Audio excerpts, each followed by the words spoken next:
Good evening, everyone. For those who don't know me, my name is Sumati Ramaswamy. I am a historian of colonial and modern India, and I am also the chair of the Duke History Department. It is my absolute pleasure to welcome you all to this special event, Black Lives Matter, Brazil and USA, a global fight for breath, which honors the important work done by our students and faculty in the classroom, even in these most challenging of times. As we will hear shortly from some of the principals involved, this collaborative effort has resulted in a student-curated exhibit, which is being launched this evening.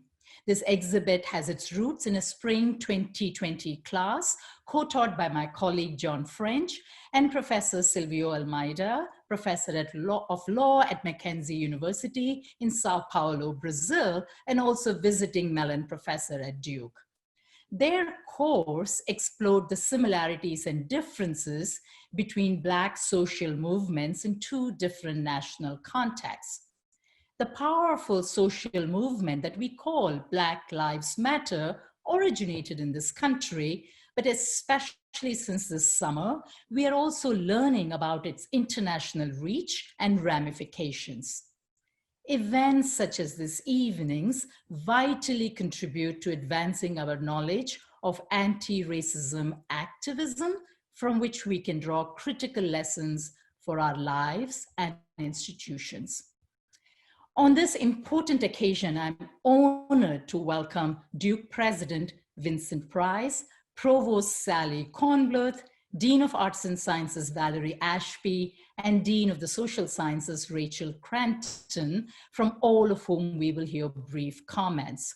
The core of this evening's program is the introduction to the website by three of the many undergraduate student curators who worked hard all summer long and into the early fall with the guidance of graduate students Courtney Crumpler, Gray Kidd, and Marcelo Ramos.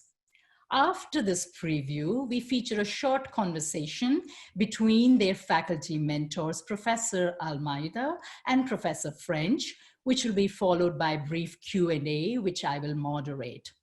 Given the large number of attendees, I will not perhaps be able to pull everyone's questions, and I apologize in advance. Please post your questions in the chat, and I will call by the order in which I receive them. It remains for me to thank Jill Wenschel, our business manager, and Jamie Hardy, our communications coordinator, who worked tirelessly on the complex logistics of this event. Finally, my gratitude to the Duke Brazil Initiative and to the Deans of the Arts and Sciences and Social Sciences for their co-sponsorship of this event. It is now my singular privilege to invite President Price to say a few words and get us started this evening. Thank you.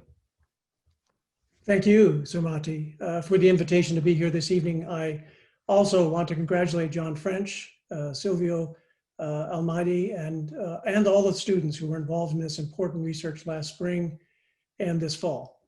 At Duke, we're committed to the pursuit of knowledge that can provide real leadership in our community and the world, a mission that the history department's work in racial justice exemplifies. This is, of course, a timely issue as our nation and our university and our globe confront the scourge of systemic racism and work toward a more inclusive future. You may recall that in a university-wide message in June, I announced that racial justice and equity would be major priorities for the university in the coming years. And I expect those to permeate every aspect of our strategy and our culture. In the weeks since my Juneteenth message, Chancellor Jean Washington, Provost Sally Kornbluth, and Executive Vice President Tolman Trask and their respective leadership teams have been coordinating our efforts to explore how anti-racism and equity might be implemented both at the university-wide level and in individual departments and units. And I look forward to announcing some next steps to the community in the coming weeks. Now, at the same time, I recognize that institutional change starts at the personal level. And last week, our senior leadership group and many of our trustees came together for a very productive workshop with John Simpkins, the president of MDC Incorporated, and formerly of the Aspen Institute, and a Duke Law alum who lectures with our law school. I know that similar conversations are happening and will happen across our campus. Conversations that challenge us to think critically about our own perspectives and our institutional history. Conversations like that we'll have this evening, led by this fabulous team of students. Now, to borrow John Simpkins' phrase, we're all learning in public, which can be uncomfortable. And as we do that, I want to suggest that we focus our energy on what I'm calling the 4 H's. The first, humanity. That is, we start with the recognition that our colleagues and students are people first. Then humility. We know a lot less than we'd like to admit about our scholarship, our history, and who we are as an institution, as a nation. The third H, honesty. Let's be honest with each other, and especially with ourselves, and grapple with the imperfections that we bring to this work. And finally, hope. We have reason to hope that in our collective capacity for change, a place like Duke can be a real partner to others here in our community and around the world. And that's, of course, the goal, positive change, that we leave Duke a better institution than it was when we arrived, and no department is more invested in that work than history. So thank you again for your leadership, and congratulations to all of you on this extraordinary symposium. And now I will turn the floor over to my wonderful colleague, Provost Sally Kornbluth. Thanks, Vince. And I'll echo Vince's thanks to Sumati and departmental colleagues for hosting and organizing this event, to John French, to Silvio Almeida, and all the students who've contributed to this project. I've had the pleasure of going to a number of history department exhibits and openings, and I look forward to the day when we can do this again in person, but I'm very pleased to be here with you tonight. As Vince mentioned, racial justice and equity are a major priority for the university, and I've been working with the deans, institute and center directors, vice provosts, and others across the university to develop plans for action, reflection, collaboration, and change. But before commenting further on this, I'd also like to comment on something that this project highlights very well. We talk about Duke as a global university, and in a time when the pandemic has not only stopped us from traveling, but has focused us so acutely on local problems, this is a powerful example of how much we can learn about the circumstances of our own country through a comparative global lens. Also, when I was reading the materials for this evening, I noted the emphasis on, quote, accentuating the international dimension of Black actors' struggles for rights and recognition in 2 of the world's largest democracies. It went on to say that students seek to use the website that's being developed and exhibit to call their peers into meaningful anti-racist action in light of the recent wave of protests, and to promote crucial conversations about undoing institutionalized racism on campus and beyond. So I think this is a really fantastic example and provides perspective on how an academic analytic approach can be coupled with a call to action and a call to activism. As Vince mentioned, there are a lot of actions going on. More information will soon be coming out. But to give a sense of some of the areas where we're going to focus our anti-racism efforts, they will reside in faculty and leadership development, supporting scholarly work on racism, equity, slavery, the history of the South. You may be aware that our first-year students experienced a revised orientation already that was based in part on the Living While Black Symposium, which occurred earlier in the summer. We're sponsoring and focusing campus conversations, supports for students, and we're now working on incorporating anti-racism into curricula and programs across the university. And so this project is a wonderful example of what we can do working together as a campus community to increase knowledge and understanding around the history and present continuation of the fight for racial justice, and to work towards many of the goals and ambitions we have for increasing equity at Duke and beyond. So I'm looking forward very much to hearing all about the project. And with that, I would like to introduce 5 members representing the larger student team that worked on this project as a class in the spring and as a summer curatorial project. So in this order, we will hear from Courtney Crumpler, the project's general coordinator, a Princeton BA who's currently finishing an MFA in dance at Duke, Sydney Livingston, a junior majoring in biology and history, Christopher Simmons, a junior majoring in public policy, Rahel Petros, a sophomore who has not yet declared her major, and Marcelo Ramos, a project coordinator who is a Brazilian doctoral student in history at the Federal Fluminense University in Rio. So with that, I will turn it over to our students.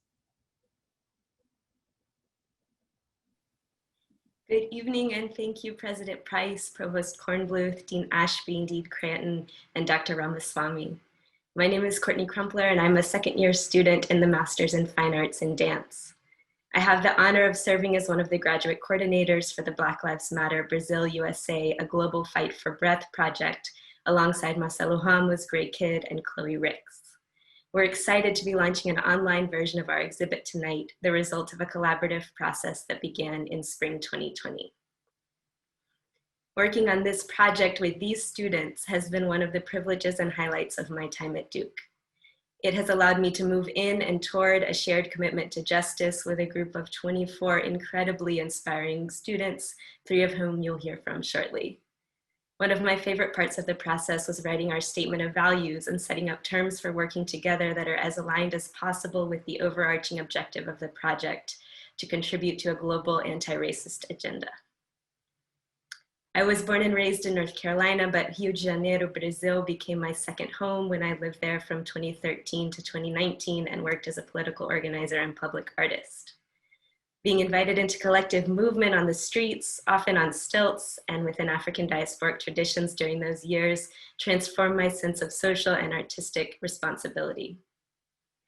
The tragic assassination of the Black, bisexual, and favelada city councilwoman Marielle Franco on March 14th, 2018 was a defining moment. Marielle was an example to so many of us engaged in the struggle for justice. Her murder deepened my lifelong commitment to the causes she defended and initiated a series of reflections about where and how to work that eventually brought me to the MFA at Duke. I feel so lucky that the first year of my master's coincided with Dr. Silvio Almeida's visiting professorship, and that I have been engaged with this project since the earliest days of the class he taught with Dr. French. At the start of the pandemic, our team made the transition to online learning, teaching, meeting, and project coordinating together. We worked with a growing sense of urgency as we protested in the streets and articulated demands for anti-racist action within our organizations, collectives, and universities during this summer's uprisings. This also meant that we had to be flexible in our vision for the final exhibit product. We are proud to present a first online version of it tonight, as well as our plan to hang a series of window clings with the project's main messages outside of Penn Pavilion next semester. Stay tuned. I will share my screen now to give you a quick preview of the website, and you'll receive a link and a follow-up email, which I invite you to explore in the coming days. We are thankful for everyone who has contributed to the project thus far, especially design consultant and fellow MFA candidate Juliet Irving, our faculty advisors, the many Duke departments and programs that have offered support, and especially the activists, organizers, and workers on the front lines of this struggle. With that, I turn it over to Sydney Livingston. Thank you, Courtney. Hi, everyone. My name is Sydney Livingston, and I'm excited to be able to speak with you today, and even more excited about the launch of our website. I'm a junior majoring in biology and history, and I joined the Black Lives Matter Brazil USA team in May. And at that time, I knew that I simply didn't know enough about the Black Lives Matter movement. I particularly had no knowledge of the movement in Brazil. However, during my time at Duke, through my courses and relationships, I've come to recognize that Black Lives Matter is so pertinent because we've never fully reckoned with or addressed the injustices the Americas are built upon. In the United States specifically, our institutions of white supremacy have always excluded Black people, promising change and justice that never actually arrives. The resurgences of Black Lives Matter this summer in response to the murders of George Floyd, Ahmaud Arbery, Breonna Taylor, and other innocent Black folks reaffirmed the weight, importance, and unknowing timeliness of this project. I'm so thankful to have been given the opportunity to be a part of this amazing team. Part 1 of our website is titled Colonialism and Slavery as Necropolitics. Necropolitics refers to politics of death and more largely speaks to social and political power that determines who is allowed to live and who dies. This section of the exhibit was very difficult to develop as we needed to fit centuries of historically rich information into a cohesive but approachable format. We broke this part into 4 different sections which can be navigated together or separately. These sections are: All wars begin by taking away breath, The Slave Trade to the New World, Slave Resistance, Revolt, and Abolition, and the End of Slavery. These sections explore the slave trade from its very origins through to the late 1800s when slavery was last abolished in the Americas and Brazil. Within this section, you can explore how racism developed out of slavery, movements of slave resistance, the fight for abolition, and the unfulfilled promises of emancipation and abolition. I worked particularly on the end of slavery, comparing and contrasting the struggles of abolitionists and unfulfilled promises in the US and Brazil. One of the things that I feel most proud about within this section and about the exhibit in general is how it tells history non-linearly and embraces the messiness rather than circumscribing to simplistic mainstream narratives. As part of Duke's non-Black community and student body, I encourage those like myself to reflect on this moment and your place within it. We must do the work alongside Black people to actively combat continued cyclical injustices and the murders of innocent Black people. Education and acknowledgement of privilege is a great first step, but we must move ourselves to action. Duke must support its Black students and the larger Black communities of Durham by acting alongside them and amplifying the voices of Black leaders and Black people who have been silenced and told to just wait a little bit longer for far too long. Thank you. And with that, I'll pass it to Chris Simmons. Thank you, Sydney. And thank you everyone for being here today. I really do appreciate it. I'm so happy to be able to show off our amazing exhibit. Well, for people who don't know me, my name is Chris Simmons, and I'm a current junior majoring in public policy. I was actually one of the few undergrads who participated in the class in the spring, and then also went on to serve as student curator. I remember our first class, and to be honest, I showed up late because I'd registered for it last minute, and I really didn't know where I was going. But fast forward to where I am now, and I can honestly tell you I'd never thought I'd play a role in creating such an amazing exhibit. I'm a manager for the men's basketball team, which usually leaves my summers pretty filled. But with the pandemic putting sports on hold, I was afforded the opportunity to participate in this project. I've been given the task of introducing part 2 of our exhibit, which focuses on the juxtaposition of Vita politics with the aspects of necropolitics that Sydney mentioned earlier. Vita politics are known as the politics of life, freedom, and collective activism, and have played a huge role in driving the movement in both the US and Brazil. With my sports background, I previously mentioned, within this section, I focused on the role sports have in the Black Lives Matter movement. I analyzed how sports activism has evolved from one of the first instances of athlete activism when Tommy Smith and John Carlos held their fists up high as the national anthem played during the 1968 Olympic medal ceremony, to what we see now, where entire sports leagues have come together to protest, even to the extent where the NBA threatened to cancel their season because of their dismay with the police shooting of Jacob Blake. I decided to analyze the sports aspect of protest because I was fascinated in seeing how athletes' attitudes have changed. There was once a time where athletes didn't want to speak out, but we have seen now more than ever, led by Colin Kaepernick and LeBron James to name a few, that athletes are using their platforms to create social change. They aren't shutting up and dribbling, but instead they're using their influence to drive the Black Lives Matter movement forward. I am so thankful to have been a part of such a great class and project. And I can honestly say that I've learned more and continue to learn more about the movement than I ever thought I would. The biggest thing I took from the class and ensuing project was that we should not think of the Black Lives Movement as being strictly in the United States. It's important for all of us who are passionate about the Black Lives Matter movement to look past the United States, because the movement is just as impactful, if not more impactful in Brazil. So I'm glad I was able to open up my perspective in that way, and I specifically thank Professor Silvio for that. I just wanted to close by thanking everyone who I worked with, from my classmates, other student curators, graduate students, and of course, Professors French and Almeida. This really has been an experience I'll never forget, and I'm so happy I got to spend it working with such a motivated, diligent, hardworking group of people. Who would have known that frantically registering for the class would have turned into one of the best decisions of my academic career? And with that, I pass that over to Rahel.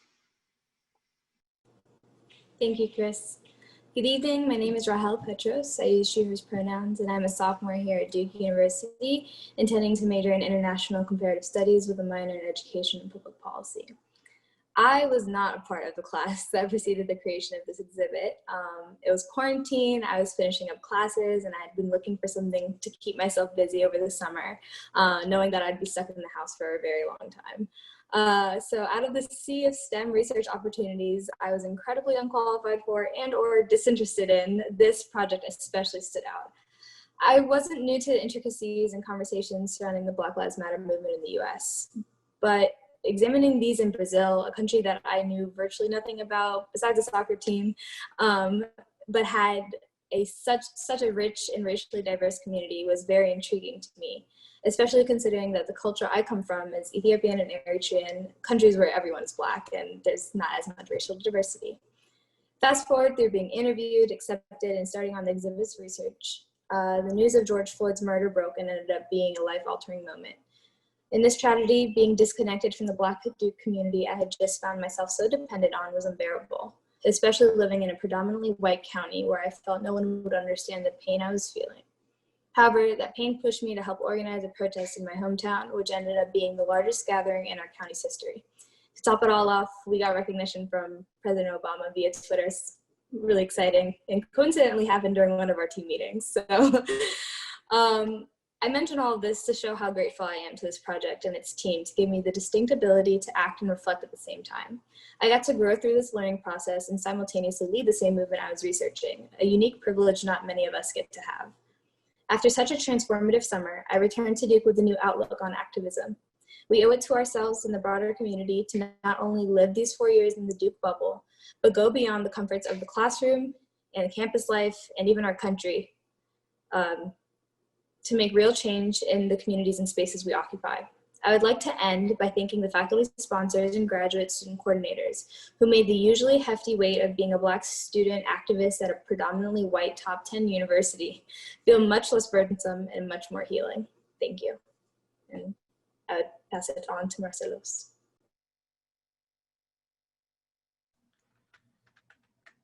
Good evening. I'm Marcelo Ramos, a Brazilian born in Ceará.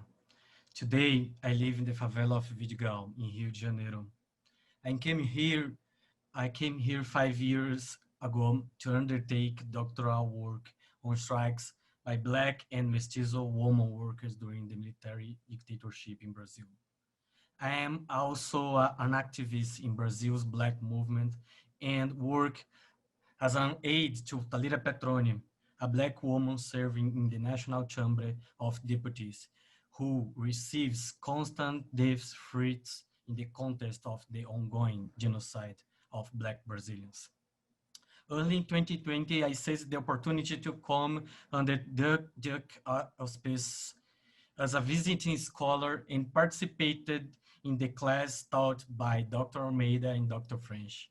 I express my appreciation for all that I learned with Chris, Sydney, Roel, Courtney, Gray, Chloe, and everyone else involved in the exhibition. Working on the exhibition over the past 4 months, I have seen a marvelous synthesis of our academic research and our struggle against racism. We have sought to raise the profile of Black anti-racist thinkers from both countries who are transforming the world understanding of itself. It showed as well that it's possible to work across our difference as US and Brazilian citizens in the common battle to break down the walls of racism in the academic world and beyond, putting an end to structural racism and social injustice once and for all. This project has been an experience of collective labor using a Eurocentric methodology based on deep exchange of knowledge between undergraduates, graduate students, and professors. Today, we launch a powerful instrument for anti-racist education that I'm anxious to bring to Brazil.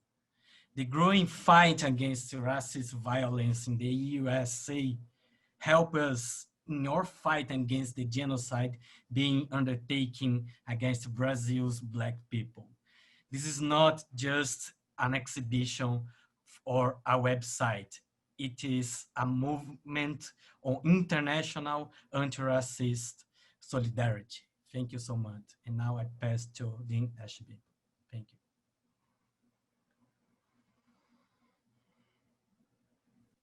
Thank you so very much for the opportunity to be a part of this event this evening.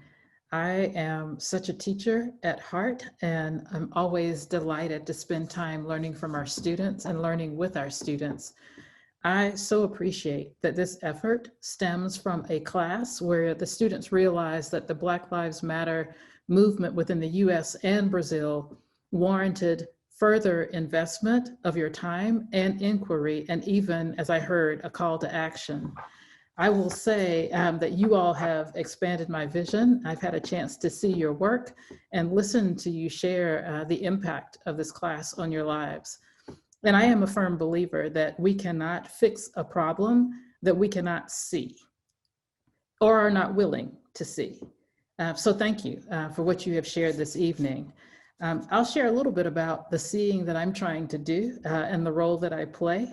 The latest book that I am reading that allows me to do a little bit more internal inquiry is actually Caste by Isabel Wilkerson, and I know several of you may be reading it. But as I reflect on the words that I am reading, I also have to think about how that aligns with our mission in Trinity, which is to deliver this world-class liberal arts education to every Duke student. And I marvel at the breadth of the students who are presenting here. We have students from history and dance and from biology and public policy and ICS. That is our mission, to deliver to every Duke student this amazing education. But then I have to set that against this issue of Black Lives Matter and racism, and hear what Isabel Wilkerson has to say. And I'll quote from her book. She says, "This hierarchy, this differentiation created by comparing Black lives to every other life is not about feelings or morality, it's about power, and it's about resources, and it's about who gets to acquire and control them and who does not. It's about respect," she says, "and authority and assumptions of competence. It's about a series of autonomic calculations that occur without us even thinking about it or having to think about it." So when I think about the fact that our educational premise is that we will teach each other and share and learn how to think critically and interrogate norms in order to better serve humanity, how could it be that we would not question, that we would question rather, the eradication of anything that gives us a pass on thinking, that just reduces us to autonomic calculations? The answer is that we don't actually have an option. We cannot deliver on our mission without being willing to see and then to fix it. She goes on to say that race, this thing, this Black body that I am in and that others are in, is a historic flashcard. And when she said that, it struck me. A flashcard means you can look at the front and you know what's on the back, or at least you think you do, before you turn it over.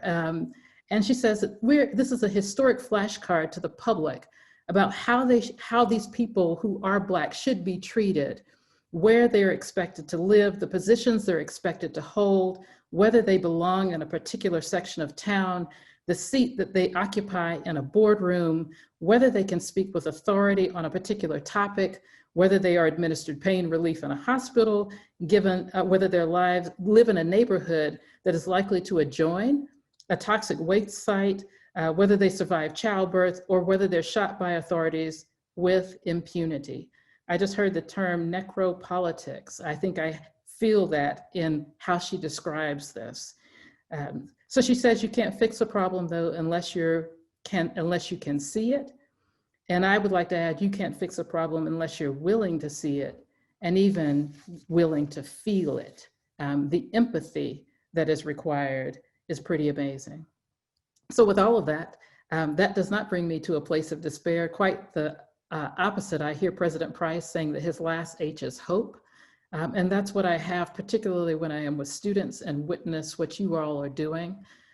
So I am inspired because what we do here is we shed light. And you all just shed more light by your presentations and also by this project.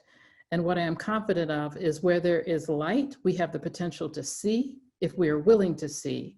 And that gives us a chance to actually take real action that matters. So thank you to the History Department, to Sumati for your leadership, to our professors, our faculty, who I'll have a chance to introduce here in a moment, and specifically to our students. And I want to call your names again, especially those who didn't appear on screen. So Gray, Courtney, Sydney, Chris, Rahel, and Marcelo, thank you for representing this work. Thank you so much for inviting us to be a part of seeing more deeply today. And my hope is that in our seeing, we will actually take action that really matters. So thank you so much, and it's a privilege to be here. And so now at this time, it's my privilege to introduce the faculty who were leading these wonderful students. First, I present to you Dr. Silvio Almeida, a professor of law at the Mackenzie University and Getulio Vargas Foundation in Sao Paulo, Brazil. He was the Duke Mellon Visiting Professor of Latin American Studies in the spring.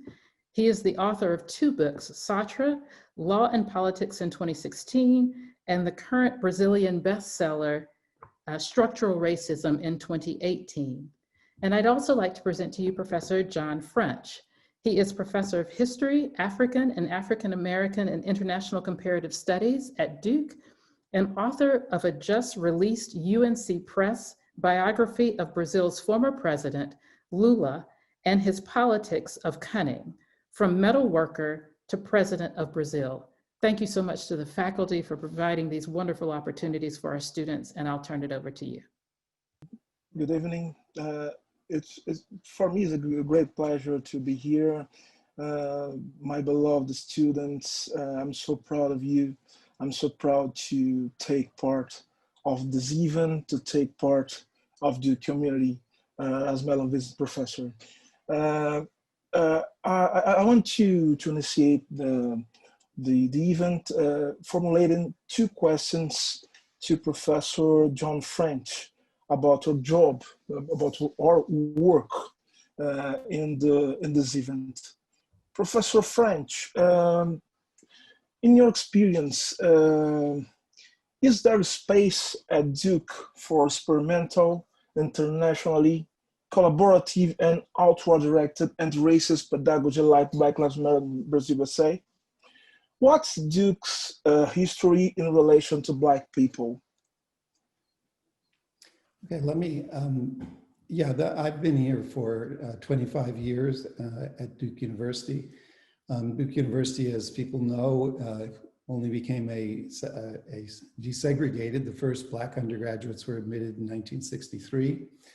When I came in the 1990s, Duke was in a situation where it's located in the historic slaveholding part of the South. And really it had gone through a lot of difficulties between the student occupation in 1968 by Black students of Allen Building. And generally it really took a lot of effort in the 1990s by Carla Holloway, Bill Chafe, and other leaders of the university to begin to set a different path. You know, if I were thinking about the classes I taught then versus now, when I taught about Brazil then, my classes were 90% Black because Black students needed something that interested them, and Brazil's always been of interest to Black people. They're probably the only group in the US that is interested in Brazil automatically. I think Brazil, you know, the university, and we've heard this in what's been said now, has been transformed. There's also been a lot of the experiential aspect of things has also been put into place through Basque Connections and other projects. And this actually it relates to earlier projects that we've done like that. I have a question for Silvio. Could you share a few words about your trajectory and how you became a lawyer, philosopher, and activist, especially because the higher education in Brazil has for long had almost no Black professors at all?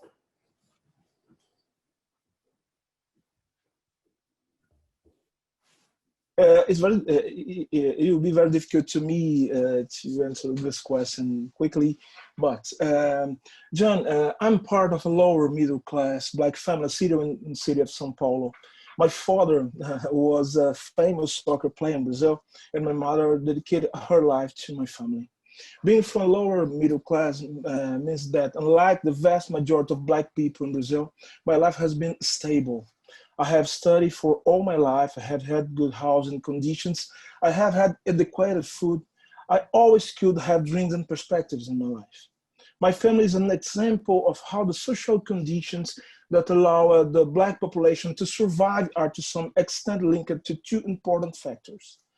The first, the formation of a minimum welfare state that gave to part of the Black population in Brazil access to employment, housing, health, and education. And two, the second element is the central elements of Brazilian Black culture that were historically constituted as forms of community organizations to slavery and racism, to fight against slavery and racism. I'm talking about Black organizations that have been around the so-called, for example, Samba schools, the community soccer teams, and the religions of African descent, traditional forms of resistance and political organizations of Black community in urban areas. About my academic background, I graduated in law initially. Currently, I'm a lawyer. I'm a specialist in economic law and human rights. And it was during this period that I began to reflect on the need to think about law in conjunction with politics and economy. In 2006, I completed my master's degree in law and economics, and in 2011, I obtained my PhD in philosophy of law and my second degree in philosophy. With other lawyers and educators, I founded the Luiz Gama Institute, inspired by the figure of the great Black abolitionist leader, jurist, journalist, and poet in Brazil. Luiz Gama is the equivalent of Frederick Douglass in Brazil. The Luiz Gama Institute is an organization that aims to promote human rights, also understood in its economic dimension.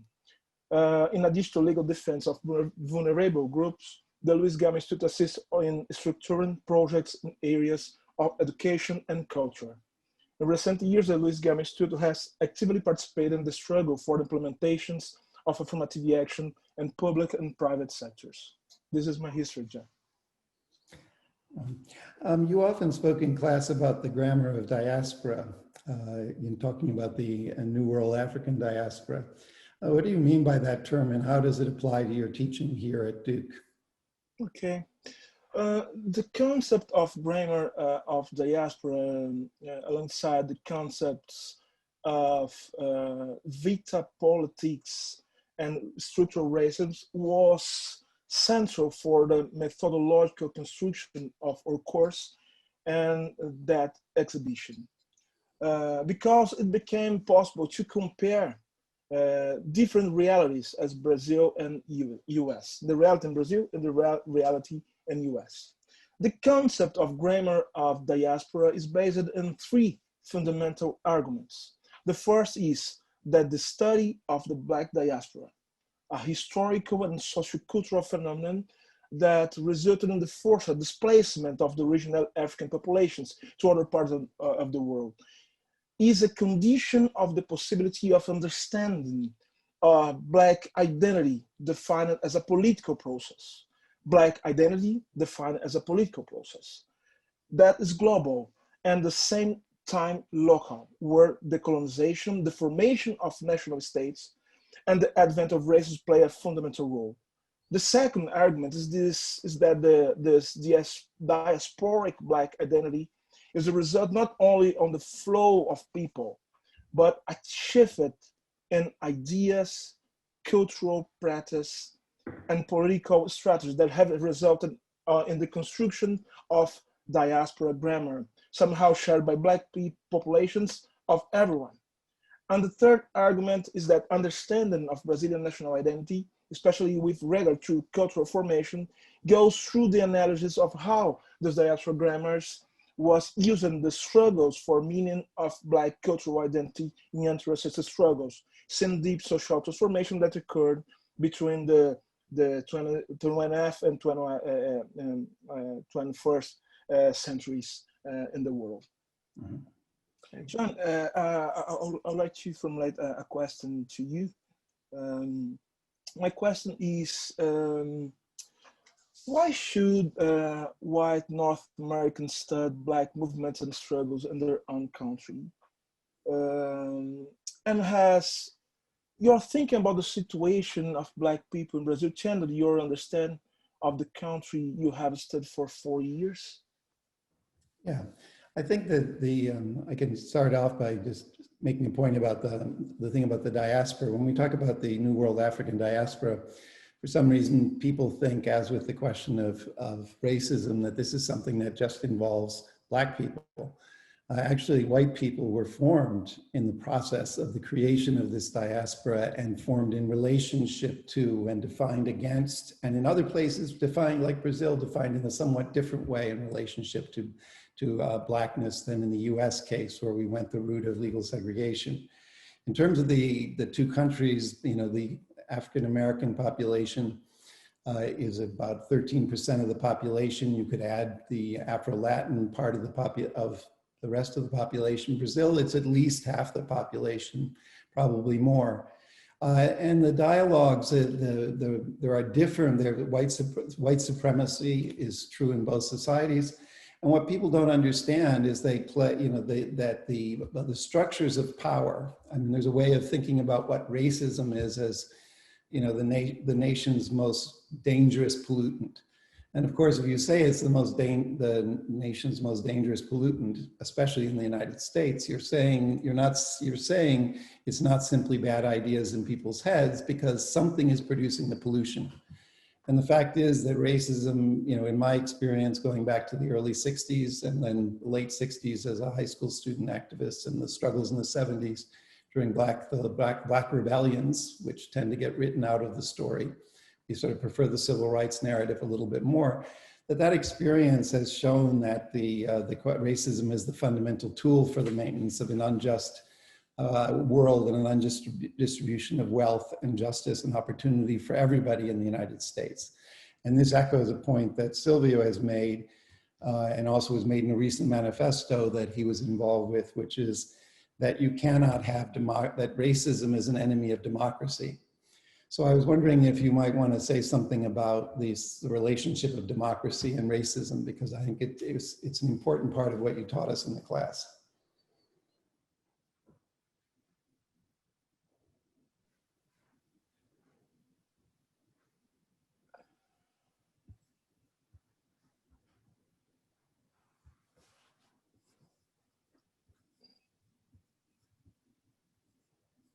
John, the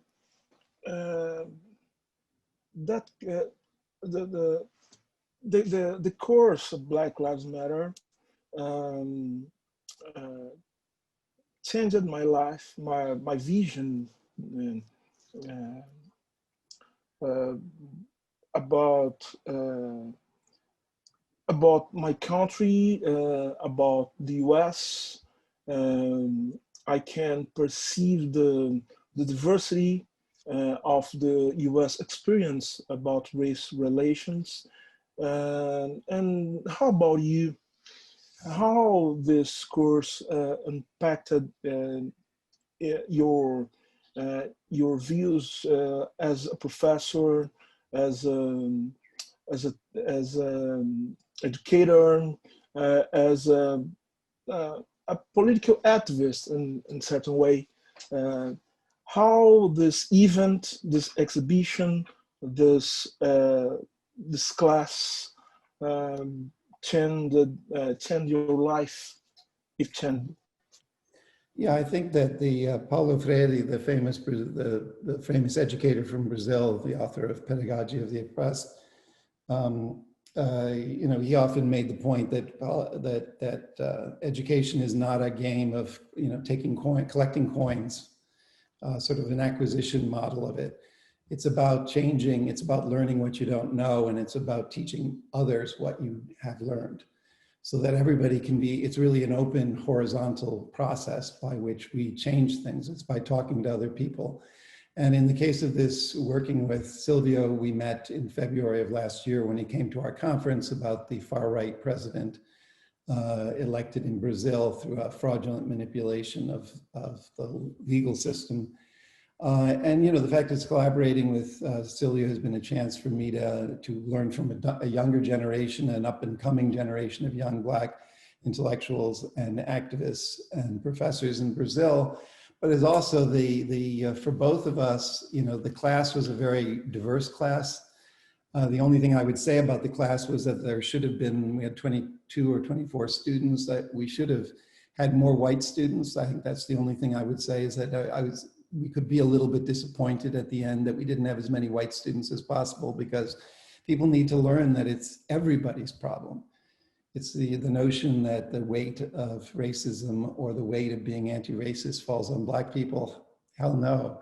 It really, in many ways, from the point of view of a white person with any degree of awareness, has to realize that their position is actually the vital position in a vital position, not the leadership position necessarily. But so, I mean, from my point of view, the students, we had amazing discussions.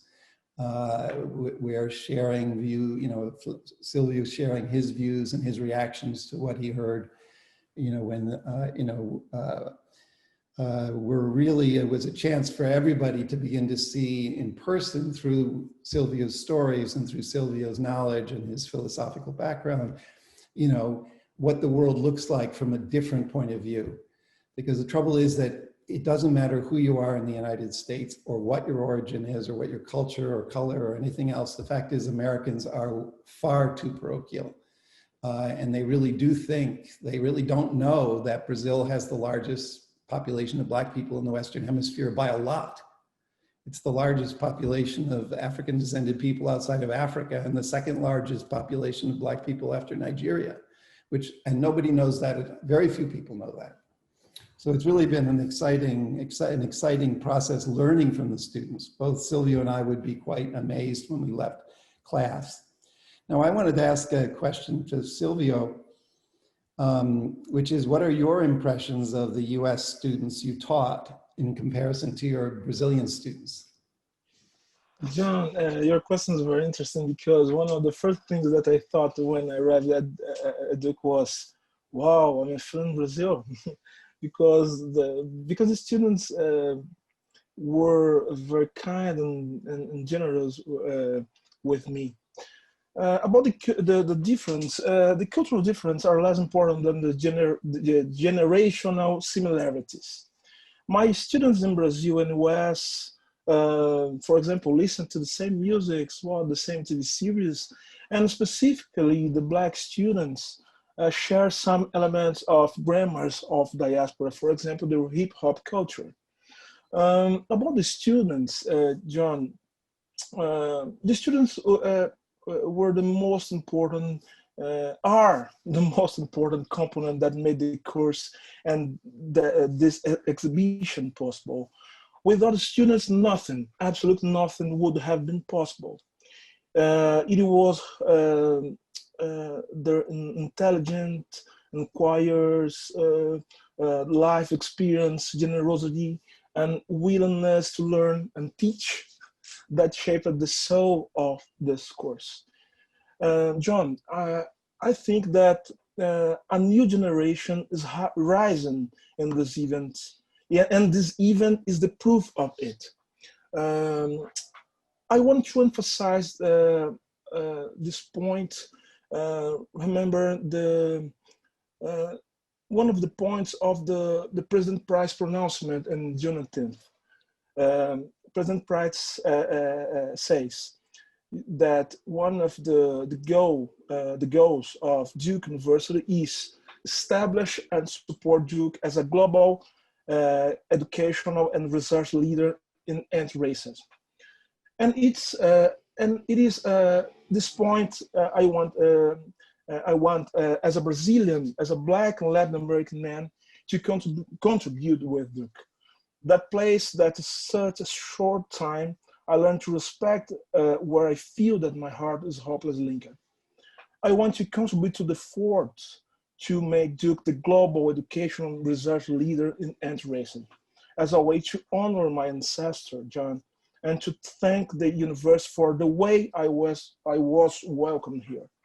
Then I want to thank all the students who are here, and thank all the other students for the opportunity they gave me to get to know the US better, and also my own country better too. Thank you. Thank you so much, John and Silvio. Really inspiring to hear this. And Silvio, Me too. You know, I came to this country 35 years ago and it was transformative. And the educational experience and the opportunity to learn from so many diverse people, right, is just a gift. So I share in the closing thoughts that you had in the last comment. We have actually a couple questions that I'll begin with. But I also wanted to tell our presenters at any point if they want to come in. We have about 9 minutes. So Vince and Sally and Valerie, if you had any questions, just turn on your mic and please come in. Silvio, we have a question for you which connects actually to the one of the points you made from Giovanna Gobi. How has your teaching experience at Duke impacted your thoughts on transnational anti-racist activism? Very good point. Giovanna, and I understand that Brazil has specific problems, and the activism in Brazil is organized under the Brazilian specific conditions. For example, the struggle, the anti-racist struggle in Brazil is organized as a struggle against the authoritarianism. Is a fundamental characteristic of the Brazilian society, the authoritarianism. But the struggle against authoritarianism is a struggle against the inequality, the deep inequality, the economic inequality in the Brazilian society. But I understand that the inequality, the authoritarianism is a specific problem in Brazil, but is organized of the conditions of the races in the entire world. I needed to understand what happened in the American society to understand the racism in Brazil.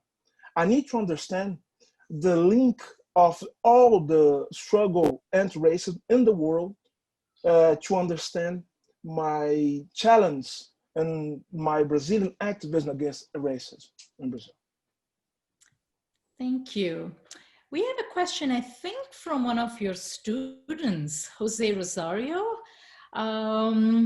Question, and anybody can jump in on this. Is Duke taking any steps to diversify the professors at the institution, not only along the lines of race, but along international lines? I find that especially in the context of this course, having professors with firsthand global experiences is beneficial, not only for the standing of the institution, but for the knowledge of students and colleagues. So actually anybody can jump in. I saw Valerie come in. Yes. So I'll jump in on this one. I'm excited that this question was asked because I get to share kind of what we're doing. And all of what I will share is in collaboration with our provost, Sally Kornbluth, who is also on.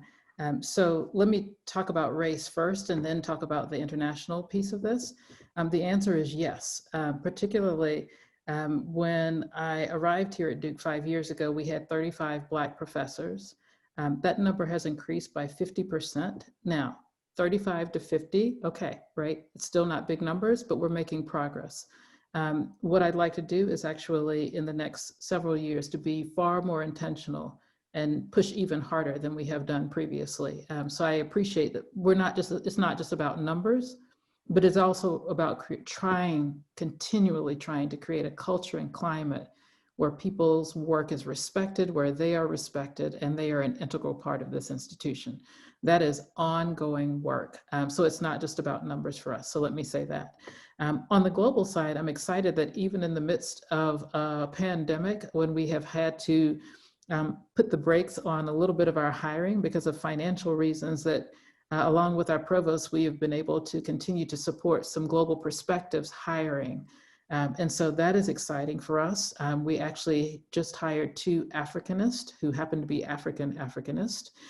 We are working in the area of Asian American studies and the Latinx space. And also we're going to launch a search here in Native American and Indigenous peoples studies. So that is exciting to us. And so we're continuing to move. I do appreciate Professor Almeida's last response about the impact of a global perspective. And we know that here at Duke, but to have faculty who are here with us as a part of our day-to-day core mission, in addition to visiting faculty, is just at the heart of what we really will continue to do and make a priority. So thank you for that question.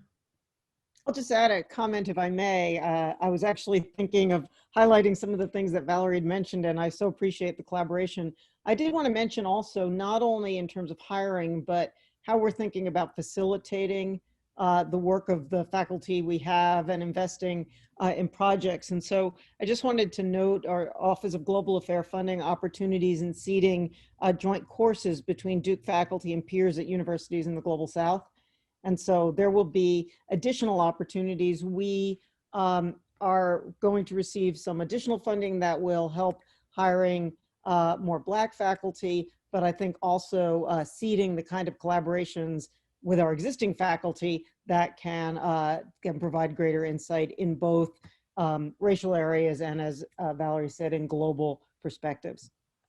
That's great. This is a great moment to come in with another very interesting question that speaks to both these points, but also something that Silvio said earlier.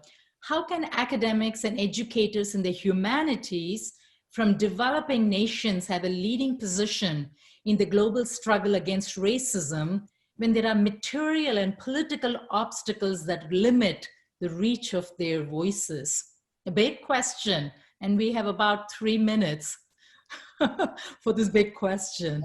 I would say something about this from the point of view of Latin America and Brazilians even more so. The fact is the tyranny of the English language scholarly journals and all of the sort of number counting impact factor business that dominates. Most of Latin America and Brazil as well adopted the neoliberal system from England with, assessing and giving out points and things. And of course, you get many more points for anything published in an English journal. And English journals, language journals, won't publish anything that's published in a different language. Portuguese is the world's 10th largest language. Most people don't know it. It occupies 0 space. You get no point, So I just think the geopolitics of knowledge is part of what the story is about as well. And that's something that we need to take into account. And here I just want to say that in the last 7 years, starting with Mike Merson and continuing now with Eve Duffy, the Duke Brazil Initiative was created precisely to be institutional partnerships with Brazil that go both ways to try to lessen the obstacles to this. And the fact that we've been successful in the ongoing support that we've had from the Provost and from the Office of Global Affairs and Eve is much appreciated. So the Duke Brazil Initiative is really fundamental in allowing us to bring people like Silvio, who first came here for a conference where we sponsored him. Silvio? The answer, the John's answer is very good, because I think that this event proves that Duke, maybe more than other universities in the United States, has the condition to become a cluster of the intelligence and the anti-racist intelligence. Because the experience of the Duke Brazil Initiative, for the background of intellectuals as John French, I think Duke share the experience to be a cluster of anti-racist intelligence in the world, not only in the United States. Thank you. Unfortunately, we are out of time. We have some great questions here, including, just people sending in their congratulations and their gratitude to this learning they've had. But, unfortunately, the time's ticking away. So I would like to call on our wonderful Dean of the Social Sciences to close out the event for us, but not before I thank everybody here personally as chair of the department. Rachel, over to you. Unmute yourself. There we are. Thanks so much, Sumati. Thank you, everyone, for this fantastic evening. I have another answer to that question, and how to amplify the voices is through the students. The students, you have done an incredible, inspiring work here. You have shown us the way. You have taught us more than we could possibly ever teach you. And that is the wonderful thing about being at a part of a university and being at Duke. And here I think we see not only an incredible example of student research and teaching, but we also see about how to combine research with activism. So you students are showing us what we could never have seen through your journey from North Carolina to Brazil and back, through your exhibit and your website, so the new media out there, which can amplify your voices.